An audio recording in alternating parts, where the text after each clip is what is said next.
at his very best again. On to 64 points. They have 9 left to play. City 10.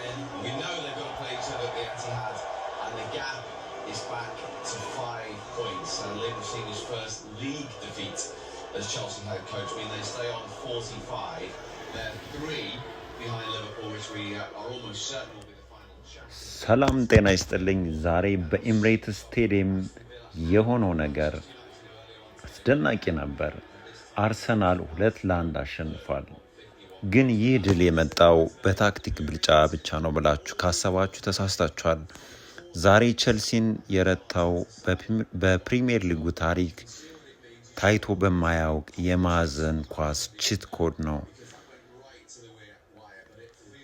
እስከ ቪዲዮ መጨረሻ ከቆያችሁ ሚኬል አርቴታ ስለ አጥቂው ቪክተር ዩኬሬዝ የተናገረውን አስደንጋጭ ሚስጥርና ቸልሲ ለምን እንደተፈረካከሰ እነግራችኋለሁ።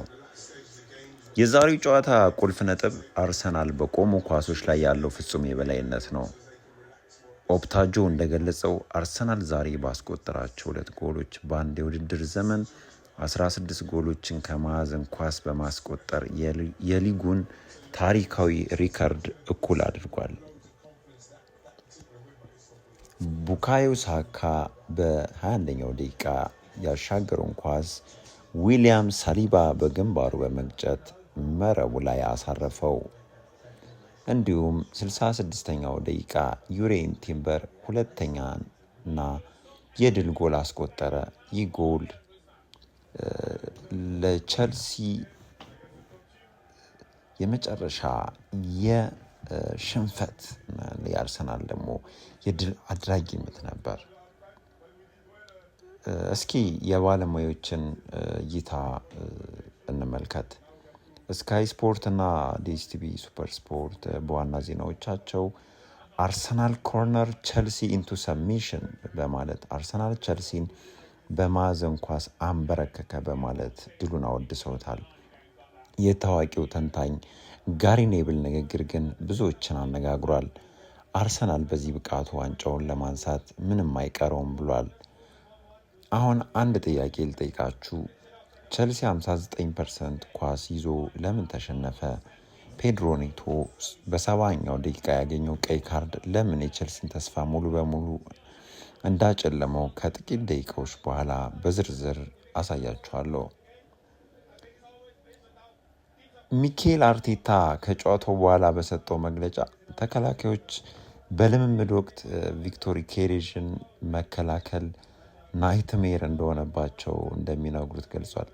በሌላ በኩል የቼልሲው አሰልጣኝ ሊያም ሮሲኒየር ቡድናቸው በዚህ ሲዝን 19 ነጥቦችን በመጣሉ መሪ ሆኖ ነጥብ በመጣሉ ያበሳጫል ብለዋል። ሮሲኒየር ይህንን ሁኔታ ነጥቦችን በእሳት እንደማቃጠል በማለት ገልጾታል። የጨዋታ ኮከብ ዲክላን ራይስ 88% የማለፍ ስኬትና ለድል ጎል ድንቅ አሲስት በማድረግ የመሃል ሜዳው ጄኔራል መሆኑን አሳይቷል። ዴቪድ ራያ ደግሞ በመጨረሻዎቹ ደቂቃዎች ጃው ፔድሮ ያደረገውን አስደናቂ ሙከራ ያደረነበት መንገድ የድሉ ቁልፍ ነበር።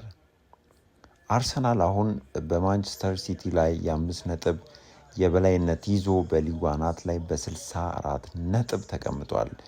ይህ ድል አርሰናልን ከ2004 የማይበገሩት ኢንቪንሲብልስ ጋር እንዲነጻጸር አድርጎታል። ዛሬ የተረዳነው ነገር ቢኖር አርሰናል ቆንጆ እግር ኳስ ብቻ ሳይሆን አስፈላጊ ሲሆን ደግሞ በብልሃትና በጥንካሬ ማሸነፍ እንደሚችል ነው። ለዛሬ ያዘጋጀውላችሁ ትንተና ይህንን ይመስላል።